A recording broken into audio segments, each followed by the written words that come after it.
નમસ્કાર મિત્રો, દેશમાં આગામી તહેવારનો સિઝનને ધ્યાનમાં રાખીને કેન્દ્ર સરકારે ખાંડના વધતા ભાવ પર લગામ લગાવવા માટે મહત્વપૂર્ણ પગલું ભર્યું છે. ગણેશ ચતુર્થી, દશેરા અને દિવાળી જેવા તહેવારો દરમિયાન ખાંડની માંગમાં ભારે ઉછાળો આવતો હોવાથી સંગ્રહખોરીઓને ભાવ વધારો અટકાવવા માટે સ્ટોક લિમિટના નિયમો વધુ કડક બનાવવામાં આવ્યા છે. જી હા મિત્રો, તો નવા આદેશ મુજબ મોટા વેપારીઓ અને જથ્થાબંધ ગ્રાહકો માટે ખાંડનો સંગ્રહ કરવાની મર્યાદા ઘટાડીને માત્ર 15 દિવસ કરી દેવામાં આવી છે. કેન્દ્રીય ખાદ્ય અને જાહેર વિતરણ મંત્રાલય દ્વારા જારી કરાયેલા સત્તાવાર જાહેરનામા અનુસાર જે ડીલરો કે બ્લેક કન્ઝ્યુમર દર મહિને સરેરાશ 10 મેટ્રિક ટનથી વધુ ખાંડનો ઉપયોગ કે વેપાર કરે છે. જી હા મિત્રો, તો આના વધુ વિગતવાર વાત કરીએ તો તેઓ હવે 15 દિવસથી વધુ સમય માટે ખાંડનો સ્ટોક સંગ્રહિત કરી શકશે નહીં.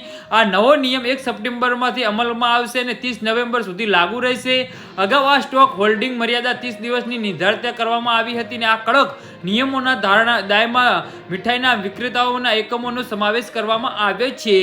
તો મિત્રો, સમાચારમાં વધુ વિગતવાર વાત કરીએ તો જોકે સરકારી સંસ્થાઓ અને સ્થાનિક પ્રશાસનમાં આ મર્યાદામાંથી મુક્તિ આપવામાં આવી છે. સ્થાનિક બજારોમાં ખાંડના જથ્થાબંધ ભાવમાં તાજેતરમાં નોંધપાત્ર ઉછાળો જોવા મળ્યો છે. અનિયમિત વરસાદ અને ઉત્પાદનની ચિંતાઓમાં વચ્ચે કૃત્રિમ અસર ઊભી ન થાય તે માટે સરકારે આ પગલું ભર્યું છે.